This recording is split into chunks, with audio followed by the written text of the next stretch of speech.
So welcome back to Third Age Reforged and to another battle replay, and we are on point 96 once again today, as I am going to be working through all of the replays that I still have from point 96 that people have sent me in preparation for the ever closer release of point 97. We are getting ever closer to July, which is the slated release for point 97, and I'm very much looking forward to it. But today we have a 3v3 on the grassy plain. Now, I have mentioned in the past that honestly, you know, the grassy plain is one of my least favourite maps in the game at this point, because it's very dull, if we're being honest, as far as a map goes. We're entirely reliant on the players doing interesting things and strategies to sort of spice the map up a little bit. I know that Grassy Plain is, you know, the purest example of a battle you can have. It's a very, you know, it's as fair as it can be. There's no terrain. Everyone sort of starts on an even playing field, but to me it lacks so much sort of in terms of variety and spice that I've honestly really gone off the Grassy Plain. But let's hope that the players on the field today can entertain us with some out-of-the-box strategies to make things a little bit different. And this one was sent to me by FFA Muffin, so big thank you to him for sending me the battle replay, and he is going to be playing as Cardlan. So Cardlan, I think recently Cardlan have managed to change a lot of people's minds. I don't think people felt too highly of Cardlan. You know, I feel as though most people thought that their lower morale just made them objectively worse than all of the other Western kingdoms of men, and it is a problem they have to overcome. But they also have several things which they can call upon, which many of the other Western kingdoms cannot. Their crossbows in particular, but also the fact that they have quite a lot of decent high-tier units which they can have at the centre of their army, which really ties everything quite nicely together. We have some Greenwatch Garrison archers at the front, which of course, this is still point 96, so cheap archers like this are pretty much the be-all and end-all. They will be the most efficient archers on the front line. If you have access to militia archers, you should absolutely bring them, because it makes it very, very difficult for the enemy skirmishers to get any significant value done. Even if it's just two militia archers firing backs and forwards to one another, no one's really going to gain any sort of advantage there. And backing them up, we do have the General's unit, the Hearthguard of Amon-Sul, which high-tier archers like this are honestly, again, not the most efficient in point 96, but there is a very real argument for bringing the Hearthguard of Amon-Sul because they have a morale buff, which obviously is very helpful for the Cardlan infantry when things get into a melee engagement. We also have the Minas Gurithlin sharpshooters on either flank, as well as the Minotaur Roman Guardians, so the full force of the Cardlan crossbows are here today, which again is not too surprising. You know, the Cardlan crossbows are always going to be one of the main selling points of playing as Cardlan, so if you find yourself up against them, you can often bet on the fact that at least one unit of crossbows will be making their way into the army. Back here we have the Royal Court of House Thorondor, which are multiple HP Lancers, a General's Bodyguard unit through and through. They will be getting a brand new unit model in point 97, which will set them apart from the standard DUNEDAIN cavalry, because at the moment they really do just blend directly in to the DUNEDAIN commanders. Arthedain also have this problem with their multiple HP Lancer, where it just looks exactly the same as a unit that was already in the roster, but that is not going to be the case in point 97. So they will be having their own model, and it looks very, very nice, I must say. But as for here, they are a very swift moving Lancer, so they are very fast, but of course as a Lance cavalry unit they are not knights, so they really want to stay out of melee with other cavalry, especially considering it's going to be Mordor they're facing off against, who are all about their wargs. We have some Merc cavalry over here in the colours that they were in vanilla, so the mercenaries, of course, way back in vanilla Third Age, were an Eriador only unit, and they are, you know, as far as melee cavalry goes, they're pretty much the most basic melee cavalry unit you could ask for. Obviously lower morale as well because they are mercenaries, but that's something Cardlan has to deal with anyway, so it's not such a strange thing for them to have to deal with. Oh, excuse me. But again, I think melee cavalry like this is going to struggle against a lot of the Mordor. The Mordor wargs will be able to do very, very nicely against the mercenary cavalry. We also have back here some Greenwatch Garrison spearmen, which are good for soaking up arrow fire. Their shield value is actually pretty decent, but they're really bad at dealing damage in melee. Only 1 damage, I think, and considering the spear malice, that means they're going to really struggle to get a lot of kills in melee. And considering they're up against the Orcs, it's unlikely that the Orcs are going to sit back and shoot for too long, so they will be called upon to get into melee, I think, sooner rather than later. But that's what the pikes are for, so again, a nice complement of Greenwatch Garrison footmen, and in the middle of the line, the ever-presence really for Cardlan, the Wardens of Tir Gorthad, another very useful unit for them to have, because again, they inspire the nearby units that are around them, which is very important to have at the centre of your line if you're playing as Cardlan, of course. And then on either side, we've got 2 units, I think, of Thieves of Tharbad, which the Thieves of Tharbad They will be gaining a projectile like other assassins in the next patch, 0.97 as well, which will bring them more into line with them. But as for here, they are still a highly skillful damage dealer in melee. They do have very limited armour though, so very easy to shoot them down from a distance, and over a long engagement they may lack a bit of the staying power that some heavier units will have. Over here, the final unit that Cardland have is going to be the Tharbad Riders, which actually have the highest charge bonus I think you can have from a cavalry unit without any sort of additional bonuses of 20, which I think this makes them the cheapest unit of cavalry in the game to have a charge bonus of 20, but they do pay for that in other ways, namely they do suffer from their morale a little bit like most of the other Cardland units, and in melee against other cavalry they're very poor. But if you can get a very nice charge off with them, that big charge bonus is going to do a ton of damage, a potentially really potent unit that Cardland can utilise. Just to FFA Muffins' right, he has Arthedain, played by Explain. I like that name actually. So yeah, obviously Arthedain, very much natural allies for their neighbours in the Kingdom of Cardland. Evendim archers at the front, Evendim spearmen and Arthedain pikemen on the front line, so Explain not thinking out of the box too much with regards to his front line, going for the cheap archers and then going for the cheap but effective phalanx that Arthedain is very much known for. We'll see if the meta for that changes in 0.97. Heavy swordsmen though, the dismounted Fornoster Rain Knights, are going to be an interesting choice. I think heavy swordsmen, they are difficult to use efficiently in 0.96, honestly I think, because they are quite expensive for what they offer, but if they can get into melee over a long period of time against units of a lower tier than themselves, they will get a lot of kills, and he's gone for 2 units of them on either side, and then he's gone for a very thick cavalry line indeed. So he's gone for some DUNEDAIN Mounted Company, which again have got exactly the same unit model as the DUNEDAIN Commanders and the Royal Courthouse Thorondal. That will change though in 0.97 when they are given their swords in melee, so that will certainly set them apart from the lance variant that Cardland will have. That will of course make them melee cavalry, which will really round off Arthedain's cavalry roster very, very nicely, make them one of the most potent cav forces in the game. But as for here, still Lancers, DUNEDAIN capable of looking after themselves in melee a little bit more than standard cavalry, but it's still not where they want to be. They definitely want to be charging around and sort of cycle charging as much as they possibly can. Just to their side, they have the Fornoster Rain Knights, which are essentially just a more heavily armoured, lower unit count variant of themselves. I think honestly the DUNEDAIN Mounted Company are just better in every way, but the Fornoster Rain Knights are still going to be here doing mostly the same job. Another unit of Fornoster Rain Knights, and then of course, you know, the pride and joy of the Arthedain Cavalry Force, the Knights of Anuminas, overall the most tanky units of knights in the game, just because of their heavy armour and their shields, but also of course like most knights their charge is absolutely devastating, and in melee against other cavalry they're also very, very good as well. Then we have Shiro Pendragon, who is going to be playing as Lothlorien today, so he's got some Lothlorien archers with stakes on the front line.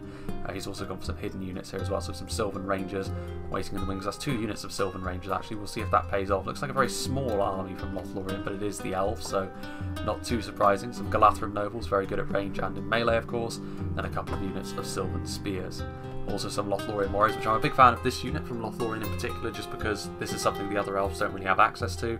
A 2-handed axe unit, which is sort of a dedicated 2-handed axe unit in melee of course, because the Aradirith from Mirkwood also can boast that, but they are very expensive and you can only bring 1, and they're primarily an archer anyway. Lothlorien however, access to a sort of mainline armour piercing unit certainly sets them apart from the other elves a little bit. And then some Lothlorien blades and spears, so mostly heavy units with a few basic spears, some rangers as well. We'll see if that pays off, as the army that is directly across them going to be Isengard, played by Frodo. And unfortunately for Lothlorien, Isengard have brought their ballista, so if Lothlorien do just hold their ground, that ballista is going to cut through the dense blocks of elves that they have set up at the moment.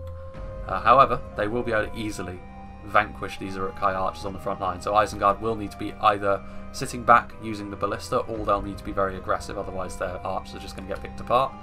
We have a long line there of the Uruk-hai raiders, and just in behind them the slightly higher tier Uruk-hai infantry and pikemen forming up the main line, and then just in behind them we have the Trolls of the White Hand and the Guards of Orthanc, and I think that's just about it. Some Uruk-hai crossbows out on the flank as you would expect, but overall a relatively standard fare Isengard army there.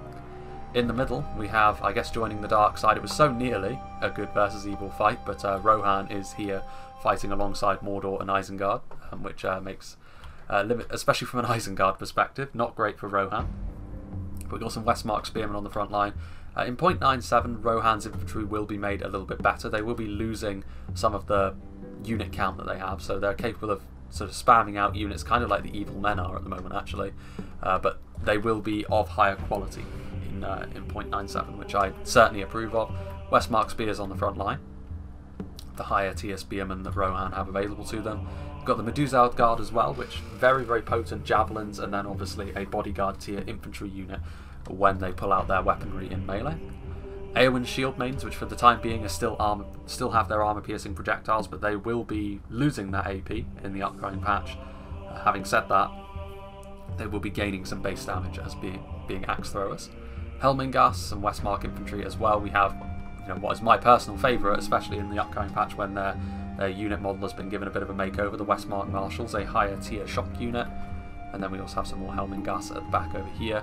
Another unit of Eowyn's shield mains. We actually have the Hornburg sentries over on this side as well. So Rohan going for a little bit more of an infantry-focused approach this time around, actually, with only a few cavalry units, the Red Shield of Erkinbrand and some Riddermark cavalry, but I don't think this is going to be enough to withstand the mighty Arthedain force, which is arrayed against them. We shall see, although it does look as though actually Rohan have got some of their cavalry over here.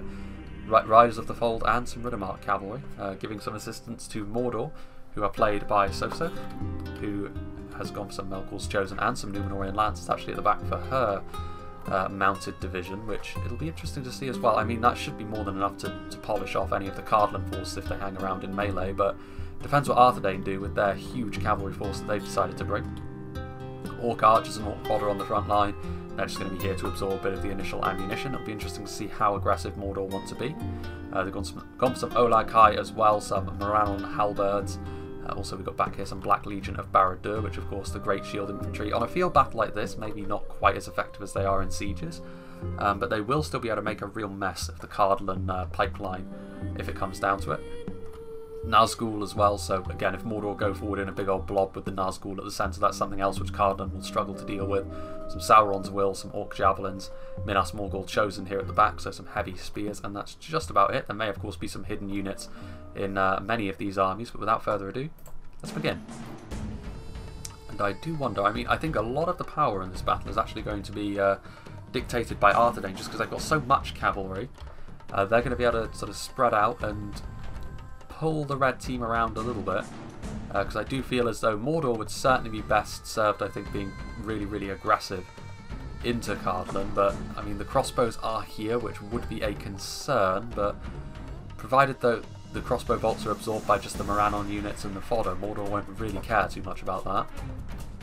Meanwhile, interestingly enough, the Isengard Ballista are actually moving a little bit closer to Lothlorien, but Frodo, with the Isengard force definitely being the most aggressive army right off the bat here, which again I do agree with, because Lothlorien have by far the smallest army on the field.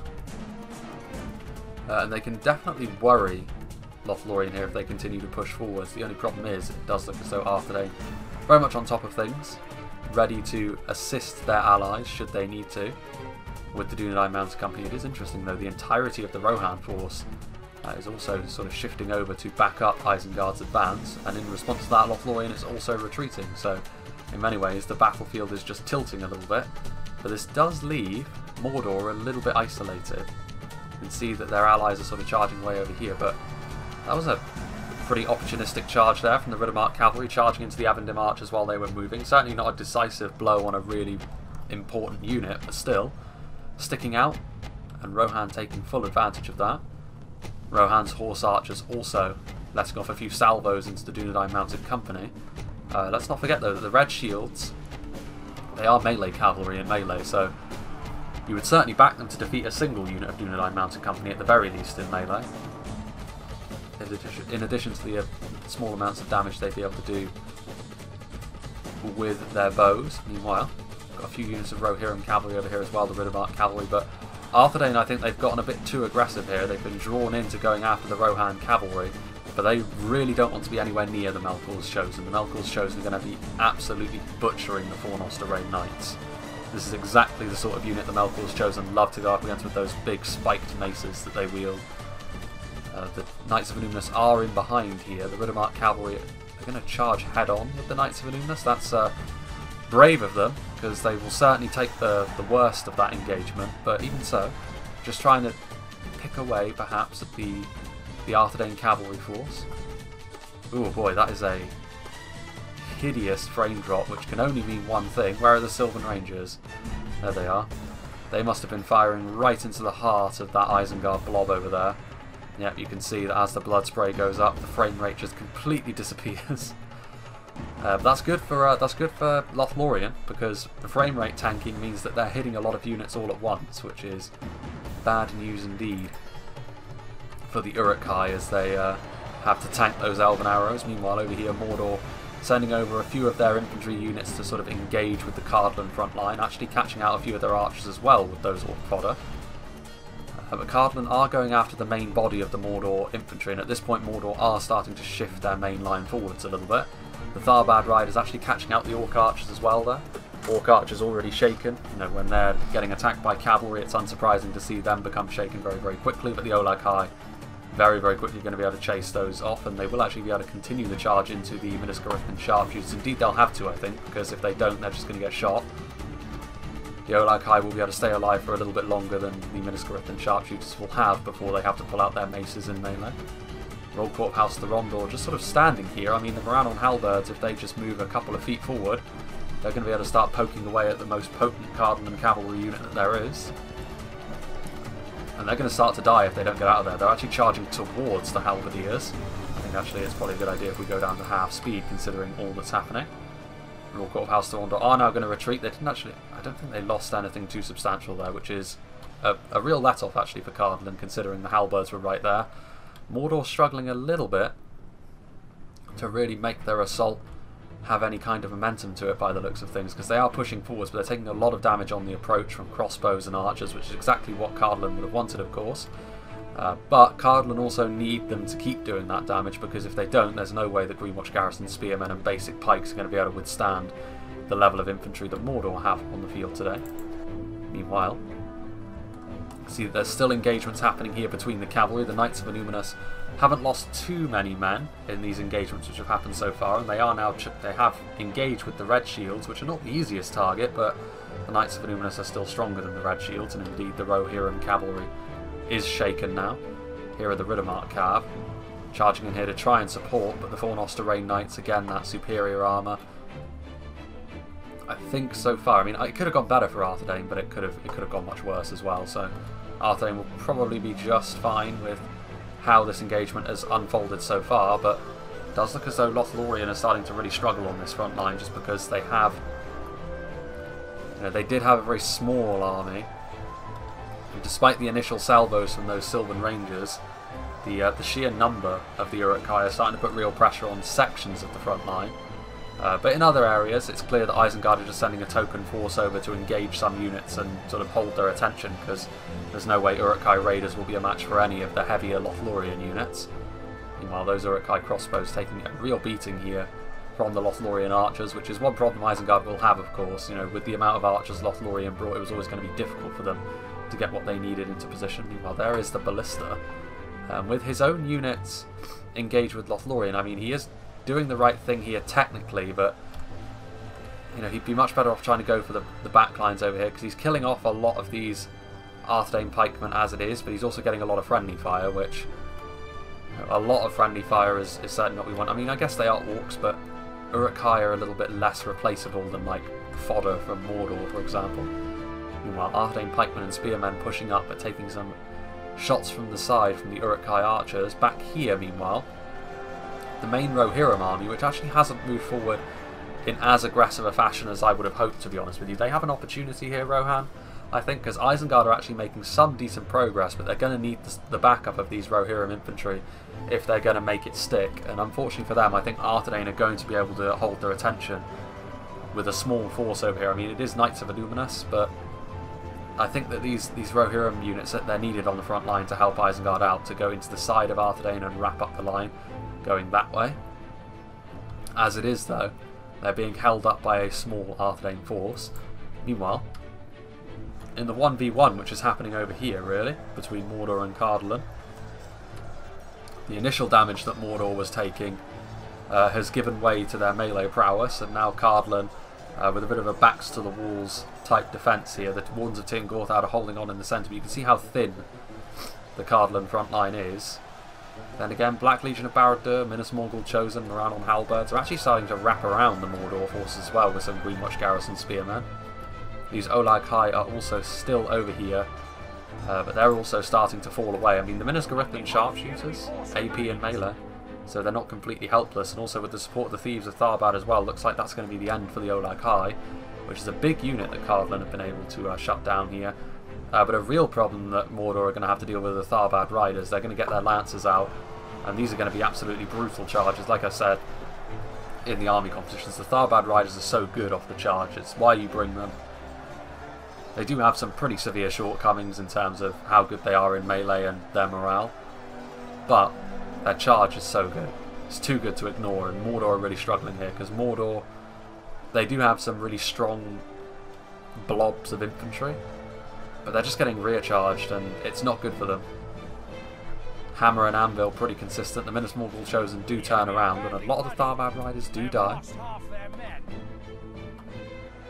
Can Cardland make this stick? I mean, they still have all of these archers firing away into the Mordor lines, dealing with those Orc Javelins. Minas Garithlan Sharpshooters are over here as well. And they're actually finishing off the Melkor's Chosen, which is another big scalp. A lot of the really high tier Mordor units have already fallen away. The Nazgul will be in there somewhere, of course. Meanwhile, looks as though Rohan are now moving forward, but have they taken too long? What sort of shape are Isengard in? Not great shape, because they're starting to have sections of their front line completely surrounded. Arthedain Pikemen and Evendim Spearmen are a very efficient front line, of course. They're really closing the jaws on Isengard here. Here in the middle, though, is where Isengard is still actually doing okay. The Trolls of the White Hand and the Guards of Orthanc really doing a good job here in the middle at beating back the Lothlorien infantry. But elsewhere, I mean, to be fair, Lothlorien haven't done amazingly well against Isengard. Isengard are still doing decently, but they really need those Rohirrim reinforcements to come in sooner rather than later. The Grey Company for Arthedain as well, so that's another unit of mounted rangers. This is also a problem that Isengard are having to deal with. The fact that the Arthedain cavalry is in and amongst their ranged units, the Four Nosterrain Knights and the Knights of Illuminus, charging into the Uruk-hai archers. We're about halfway through now, and the blue team are winning this. Can they keep this up? After all, the Arthedain army was smaller with a heavier focus on cavalry. The Lothlorien army was certainly smaller, so it could be. Well, I say that. It looks as though, yeah, Mordor have been defeated completely. So that's pretty terrible news, honestly, for the red team. Minas Garithlan Sharpshooters move across. I mean, Cardland still have a decent army, all things considered, at least in terms of numbers. I mean, a lot of it is made up of just Greenwatch units, but still, it's the last thing that Isengard and Rohan needed to hear, that Cardland were now going to be shifting their own forces over. But it was a rough engagement, honestly, for Mordor. They moved forward, took a lot of damage, and whenever the enemy is sort of hammer and anvil charging your main infantry line over and over with really quality cavalry units like the Royal Court House, the Rondor, and Tharbad Riders, there's really, if you don't have any answer to that, there's going to be no way back for you. So, unfortunate for Mordor, but victory for Cardland. Rohan are now on the scene, however, and they need to do damage quickly here. They need to get their damage done fast before Cardland arrive. Cardland are still a fair ways off, and a lot of these Arthedain units are starting to rout off. The Dunedain Rangers have been engaged in melee by what's left of the Riders of the Fold just to stop them from shooting. Westmark Marshals and Hornburg Sentries coming in here. What's left of the Rohan cavalry also doing its thing. The Grey Company are here. There's still the Trolls of the White Hand and the Guards of Orthanc. The Eowyn Shieldmains also getting into position to do some damage. The Axemen of Rohan joining the Swordsmen, and that is not good. That's a big rout from Arthedain. And Isengard are technically still alive. I mean, there are also quite a few units of Lothlorien still up here. Isengard, meanwhile, are very happy to just accept a whole bunch of friendly fire with their ballista. It is against Lothlorien, so I mean, if you hit elves, I suppose it is worth it. These Uruk-hai archers are being butchered in melee now, however, by the other unit of dismounted Four Nosterrain Knights. There's a shower of axes being loosed. Snaga skirmishers firing into the back of the dismounted Four Nosterrain Knights. So javelins and axe throwers here.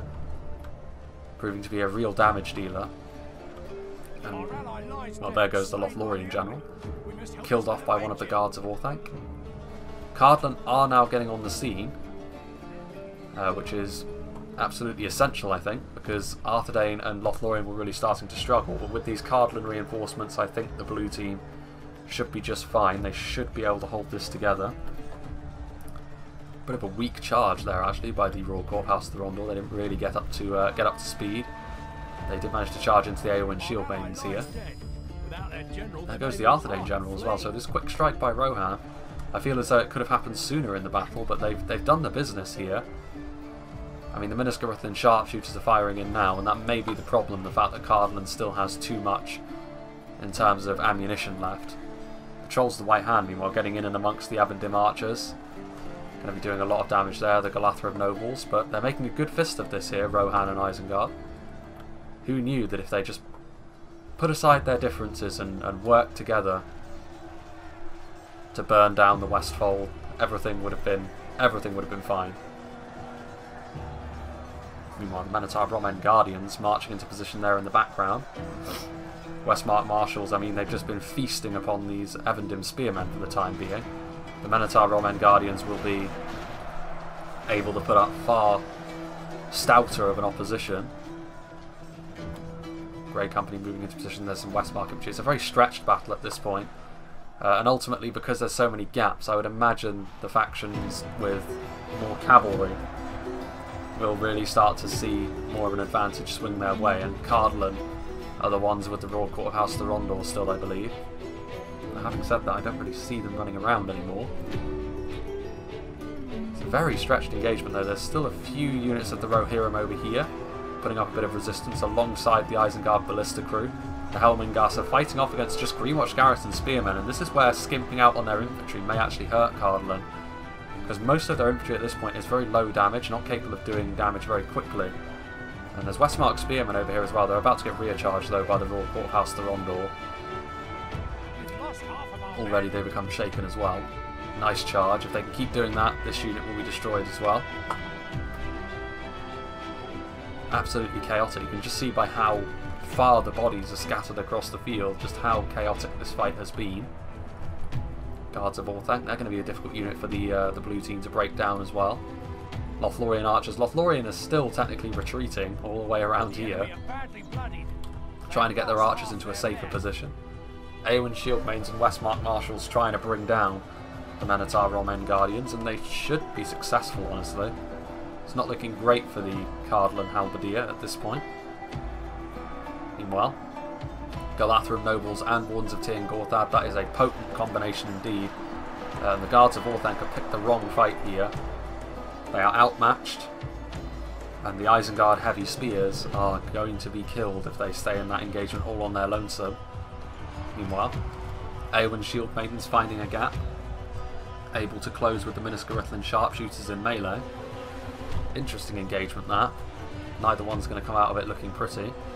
Hearthguard of Amon Sul look pretty stretched, and they're going up against the Meduzeld Guard as well, backed up by Helmingas and Pikeman, so again this is an engagement which they really won't like, and they'll like it even less with the Hornburg sentries arriving with their huge AP damage.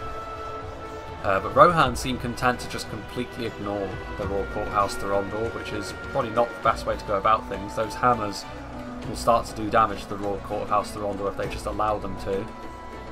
Very, very close though. Credit to the red team for pulling this back, especially seeing as how Mordor were bullied by Cardland. There are the Greenwatch Garrison footmen moving in, trying to close the jaws on this cluster of Rohirrim infantry. Again, this is a bit of a trap that you can fall into, potentially, as both Cardland and Arthedain, to be honest, they have such a cheap and efficient front line of pikes and militia spears. But those are not the units you want when you want to deal damage to enemy infantry quickly, because you'll find yourself outmatched in so many engagements like that. But then again, it is the meta. It is what's effective most of the time. Well, the Hearthguard of Amon Sul are shaken. The Meduzeld Guard are going to peel off and try to engage something else. Greenwatch Garrison archers in melee. Those shield maidens, I think they're going to be defeated ultimately by the Miniscaruthlan sharpshooters. Still an even engagement nonetheless. There's some dismounted Fornoster Knights. The elves are starting to make a push around this flank as well. There are the Grey Company pulling out their swords. Dunedain Rangers starting to fire in, which is not good news for what's left of Rohan and Isengard. The Galathrim Nobles still very much alive, which is another unit which is going to be very difficult for them to take down. Niskarithan Sharpshooters reloading. Those Meduseld Guard though. Meduseld Guard are going to hack and slash their way through Greenwich Garrison Archers very, very easily, but this is another key moment. The Niskarithan Sharpshooters have got a perfect shot into the side of the Hornburg sentries. Which this just comes down to map awareness. I mean, Rohan, the vengeful one here, he moved his Hornburg sentries away from this engagement over here where he was doing damage to the Hearthguard, sent them over here to try and save this cluster of infantry that he had here. But ultimately all it did was put them right in view of the Niskarithan Sharpshooters, which is the last thing you want. The cavalry tried to save the Hearthguard, but they ultimately were not successful.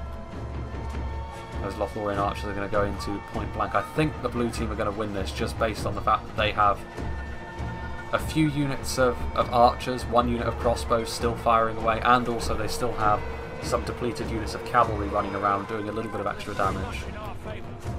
And I don't think that Rohan and Isengard are going to be able to come back from that. It was a valiant effort, but not quite valiant enough. There goes the Isengard general.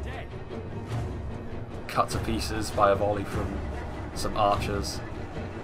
In come the dismounted Fornoster Knights. What's left of the Royal Courthouse Thorondor and the Thieves of Tharbad coming in to help finish off Eowyn's Shield Maidens. Pikes down.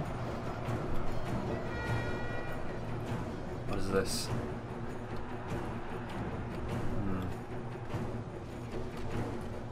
Lothlorien archers still firing away. Just a few units of pikes left. I mean, it's definitely going to be this blob of Rohan infantry which are going to be the last ones fighting. There's nothing really that's attacking them in melee at the moment which will cause them too much concern, but that will change. The Meduseld Guard are just being completely overwhelmed. Minotaur Roman Guardians, Grey Company, Wardens of Tir Gorthad, dismounted Fornoster Knights, all just charging through them. And that will leave the Rohirrim infantry that's over here. The Lothlorien archers once again getting into a position where they can shoot very, very nicely. So a constant fighting retreat from Lothlorien, but between them and Arthedain, looked like things were actually going to turn against them in the mid-game there when Rohan finally did arrive. But luckily for them, Cardlan were able to arrive as well and reinforce them, and you know they couldn't come back from that. I don't think it was going to be a big ask for the red team to go ahead and do that. If Mordor had managed to hold Cardlan off for a little bit longer, not necessarily kill anything more, just hold them off for longer, maybe Rohan and Isengard could have finished off Arthedain and Lothlorien, but still, it was a good composition that Cardlan chose to get the job done in the end. Westmarch Spearmen routing, running for the hills, and there are the Hornburg sentries. I think they're just going to fight to the bitter end here. I think that's all that's left. Fairly sure. Those are Thieves of Tharbad. The crossbows are still firing away. Those are routing units. I don't think there's anything over there. Those are just Snaga. So yeah, it is going to be the final stand of the tankiest Rohan infantry unit, the Hornburg sentries. Although I say that, they all just died. I think. Or is there another one over here? No, there is a Meduseld Guard over here. Or is that... No, that's just an officer. He's in there. Looks like Theoden himself. In his last stand. Just trying to carve through as many of these cheap pikes as he can before he's inevitably brought down. And he is doing it. He is getting kills in there. We are now right in the dying embers of this battle. He got another one as well. I mean, when he's up close and personal with cheap pikes like this, it's going to be very easy for him to get a few more kills as he uses his iconic sword. Or is he going to get shanked by an archer with a dagger? It looked like he did, actually. Our soldiers have fought and died well. There he goes. Today. So the blue team victorious, but only just.